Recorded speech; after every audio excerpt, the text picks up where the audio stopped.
Assalamualaikum warahmatullahi wabarakatuh. Saya Revi Novita Ratnasari dari Prodi Pendidikan IPS Semester 5 Universitas Islam Raden Rahmat Malang. Di sini kami akan mempresentasikan sebuah video untuk memenuhi mata kuliah metode pembelajaran yang diampu oleh Ibu Nur Almaida MPD. Kepada teman-teman, selamat menyaksikan. Baiklah teman-teman, kita akan memasuki materi yang pertama, yaitu pengertian pendekatan pembelajaran berorientasi pada siswa adalah sebuah metode atau cara yang tepat dalam menyajikan sebuah materi sehingga siswa mampu mengetahui maupun memahami segala sesuatu yang disampaikan oleh guru. Nah, di sini siswa berperan sebagai objek dan kegiatannya bersifat modern. Yang kedua atau yang selanjutnya yaitu landasan pembelajaran berorientasi aktivitas siswa. Landasan itu apa? Landasan adalah sebuah titik awal. Nah, titik awal dari pembelajaran berorientasi itu ada dua, yakni yang pertama landasan filosofis. Landasan filosofis yakni pendidikan harus dapat memberikan kemampuan berpikir kritis dan fleksibel. Berpikir kritis itu yang seperti apa? Yaitu pendidik itu mencetak siswa supaya dia tidak acuh pada sesuatu yang terjadi pada lingkungannya, sehingga hasil pendidikan akan menghasilkan individu yang dapat mengatasi masalah dalam kehidupan. Nah, pandangan ini berdasarkan 6 hal, yaitu yang pertama, muatan kurikulum harus diperoleh dari minat dan interest siswa. Jadi kurikulum yang digunakan oleh guru itu berdasarkan keinginannya siswa. Kita tidak menggunakan kurikulum yang dibuat oleh pemerintah. Yang kedua, pembelajaran dikatakan efektif jika mempertimbangkan interest. Jadi, pembelajaran itu bisa digunakan apabila dia itu mempertimbangkan ketertarikan siswa. Jadi, dalam pembelajaran itu guru menyampaikannya tidak dengan keinginannya sendiri, cara-cara yang ia gunakan atau dalam metodenya, tapi yang ia gunakan itu adalah minat-minatnya siswa itu inginnya belajar dengan model yang seperti apa.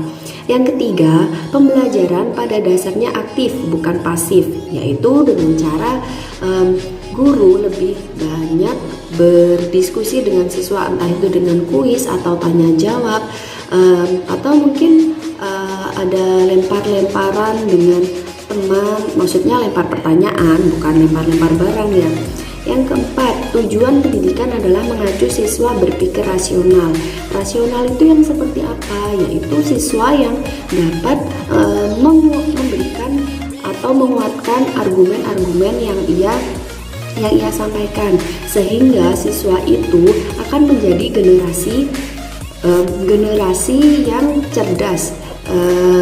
Mungkin dengan dia belajar merasionalisasikan pendapatnya, membiasakan siswa untuk bisa bicara di depan itu lebih bagus, karena generasi yang akan mendatang itu bukan generasi yang pintar saja, tapi membutuhkan generasi yang cerdas dan cakap. Yang kelima, di sekolah siswa mempelajari nilai-nilai personal dan sosial.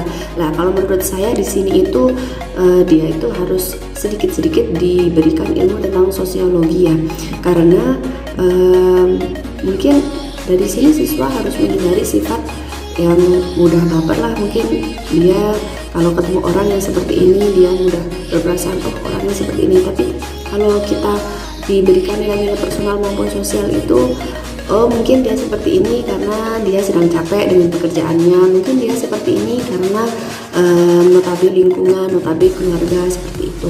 Yang keenam, manusia berada di suatu keadaan yang berubah secara konstan. Nah, seperti yang saya sebutkan tadi, bahwasanya siswa itu bukan lagi hidup di zamannya kita, dia akan menjadi penerus bangsa ini, dia akan menjadi generasi milenial.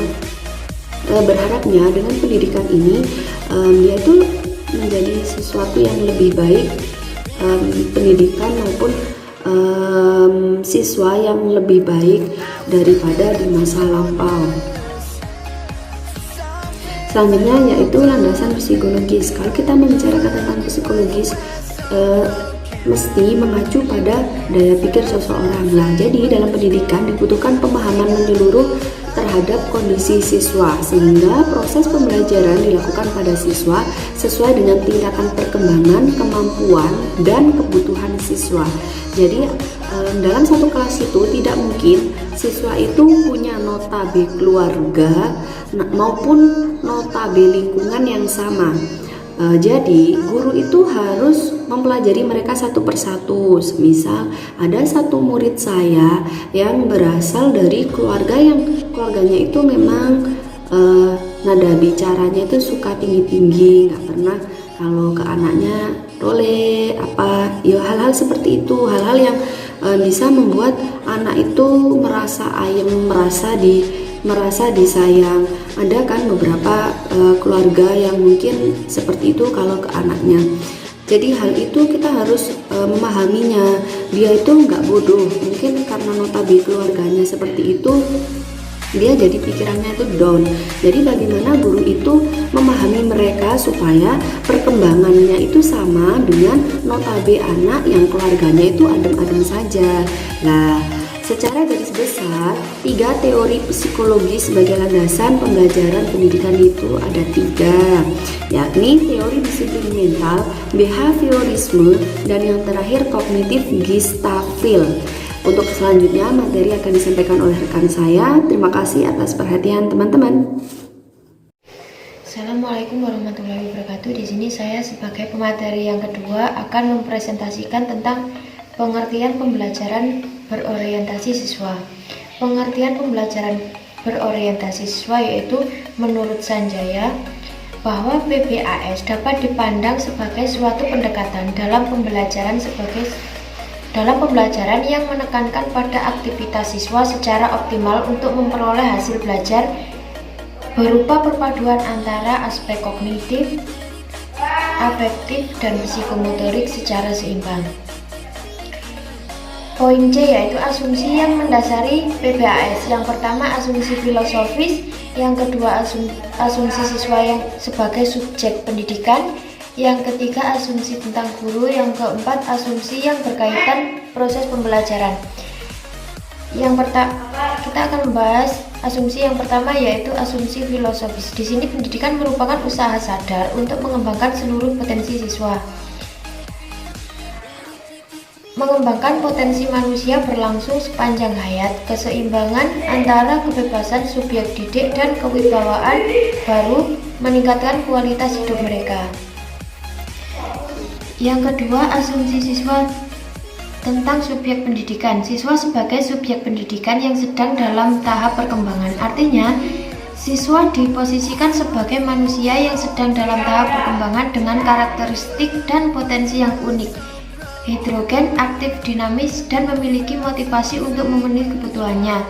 Asumsi ini memberikan gambaran bahwa siswa adalah subjek yang memiliki potensi sehingga proses pembelajaran seharusnya diarahkan untuk mengembangkan seluruh potensi yang dimiliki siswa. Yang ketiga yaitu asumsi tentang guru. Guru menciptakan suasana yang memungkinkan siswa dapat belajar dengan baik. Artinya guru harus bertanggung jawab atas tercapainya hasil belajar siswa. Guru memiliki kemampuan profesional dalam mengajar. Kode etik keguruan berperan sebagai sumber belajar, mediator, dan fasilitator belajar, serta memimpin dalam belajar yang memungkinkan terciptanya kondisi yang baik bagi siswa dalam belajar. Selanjutnya asumsi yang keempat yaitu asumsi yang berkaitan dengan proses pembelajaran. Proses belajar akan terjadi bila siswa berinteraksi secara aktif dengan lingkungan belajarnya. Artinya, proses pembelajaran direncanakan dan dilaksanakan sebagai suatu sistem. Proses belajar akan terjadi apabila siswa berinteraksi dengan lingkungan yang dirancang dan disiapkan oleh guru, dan lebih efektif apabila menggunakan metode strategi pendekatan dan model pembelajaran yang tepat dan berdaya guna. Pembelajaran memberi penekanan pada proses dan produk secara proporsional, dan inti dari pembelajaran adalah adanya aktivitas belajar siswa secara aktif, kreatif, dan bermakna. Selanjutnya kita akan membahas tentang poin D yaitu peran guru dalam penerapan pembelajaran berorientasi aktivitas siswa. Pelaksanaan pembelajaran berorientasi aktivitas siswa memposisikan guru dan siswa sama-sama sebagai subjek dalam kegiatan belajar, hanya beda peran dan tugasnya. Siswa dapat mempelajari materi pembelajaran secara aktif dan langsung memainkan perannya dalam setting konseptual. Sekian presentasi dari saya, materi selanjutnya akan disampaikan oleh rekan saya. Assalamualaikum warahmatullahi wabarakatuh. Di sini saya Diana Nitasari akan menjelaskan tentang penerapan PBAS dalam pembelajaran.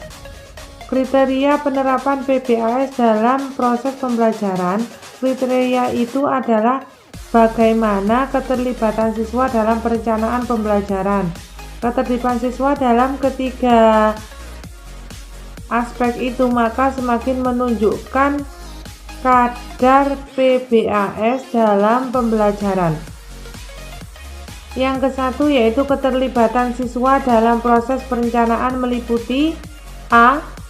Perumusan tujuan pembelajaran. Idealnya dalam menetapkan tujuan pembelajaran, seorang guru melibatkan siswa. Hal ini dilakukan karena konten pembelajaran berisi kemampuan atau kompetensi dan pengalaman-pengalaman siswa yang akan dikembangkan dalam kegiatan pembelajaran harus sesuai dengan kebutuhan, kemampuan dan tugas-tugas perkembangan siswa. B. Penyusunan rencana pembelajaran. Pada penyusunan RPP, seorang guru harus melibatkan siswa. Hal ini dilakukan agar RPP yang dibuat oleh guru dapat diterima dan sesuai dengan kebutuhan belajar siswa. C. Memilih dan menentukan sumber belajar. Dalam memilih dan menentukan sumber belajar, guru harus melibatkan siswa, yaitu dengan cara melibatkan siswa untuk mencari dan menemukan bahan serta sumber yang dibutuhkan siswa melalui penugasan dan pembuatan makalah dalam kegiatan pembelajaran. D. Menentukan dan mengadakan media pembelajaran yang akan digunakan siswa. Siswa memiliki interaksi yang sangat berbeda-beda, yaitu kinestetik, senang melakukan. Untuk itu, agar menyentuh semua interaksi tersebut harus menggunakan multimedia yang melibatkan siswa. 2. Keterlibatan siswa dalam proses pembelajaran meliputi A. Kegiatan fisik, mental, intelektual. Tujuan yang ingin dicapai dalam proses pembelajaran adalah pencapaian kompetensi yang meliputi kompetensi akademik, sosial, dan vokasional, atau kalau meminjam istilah Bloom yaitu ranah kognitif, efektif, dan psikomotorik. B. Kegiatan eksperimental. Dalam kegiatan eksperimen, seorang guru harus banyak melibatkan siswa, baik melalui kegiatan observasi, melakukan langsung di laboratorium atau di lapangan, sampai pada pembuatan laporan untuk dipresentasikan. C. Keinginan siswa untuk menciptakan iklim belajar yang kondusif. D. Keterlibatan siswa untuk mencari dan memanfaatkan sumber belajar yang ada.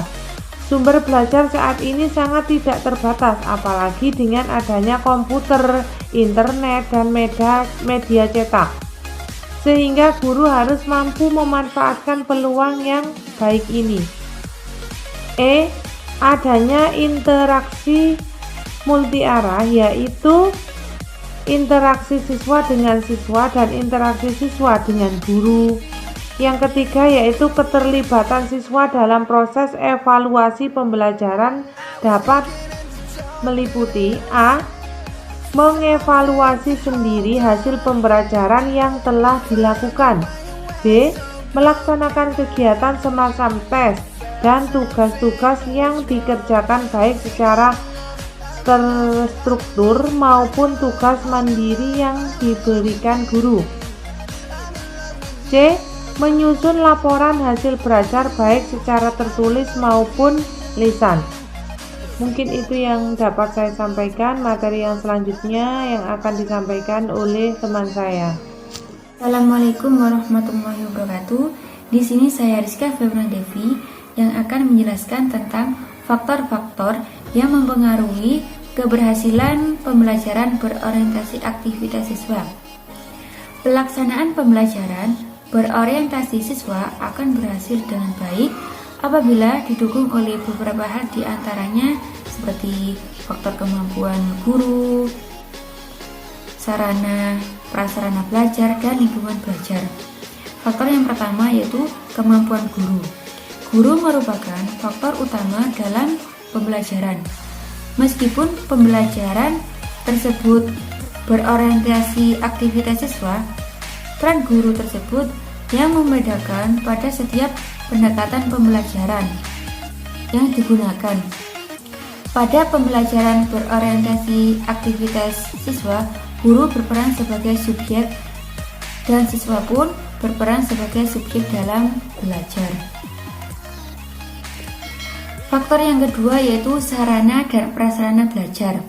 Untuk mendukung kegiatan pembelajaran berorientasi aktivitas siswa agar berhasil dengan baik, memerlukan dukungan fasilitas atau sarana dan prasarana yang memadai seperti ruang kelas yang memadai untuk terjadinya proses pembelajaran yang menimbulkan aktivitas siswa, yaitu ruang kelas yang memiliki ukuran ideal dengan jumlah siswa, ventilasi yang cukup, jauh dari kegaduhan, serta memungkinkan setting tempat duduk siswa untuk ditata secara dinamis sesuai dengan kebutuhan pembelajaran aktif. Terjadinya berbagai fasilitas media dan sumber belajar seperti flipchart, papan panel, buku, majalah, surat kabar, buletin, media radio, televisi, film slide, video, komputer, termasuk jaringan internet. Faktor yang ketiga yaitu lingkungan belajar. Di samping faktor guru dan sarana prasarana, keberhasilan pembelajaran berorientasi aktivitas siswa perlu didukung oleh faktor lingkungan belajar yang kondusif untuk terjadinya proses belajar yang aktif dan menantang. Lingkungan belajar yang dimaksud meliputi lingkungan fisik dan lingkungan psikologis. Mungkin hanya itu penjelasan dari kami, kurang lebihnya kami mohon maaf. Saya akhiri, wassalamualaikum warahmatullahi wabarakatuh.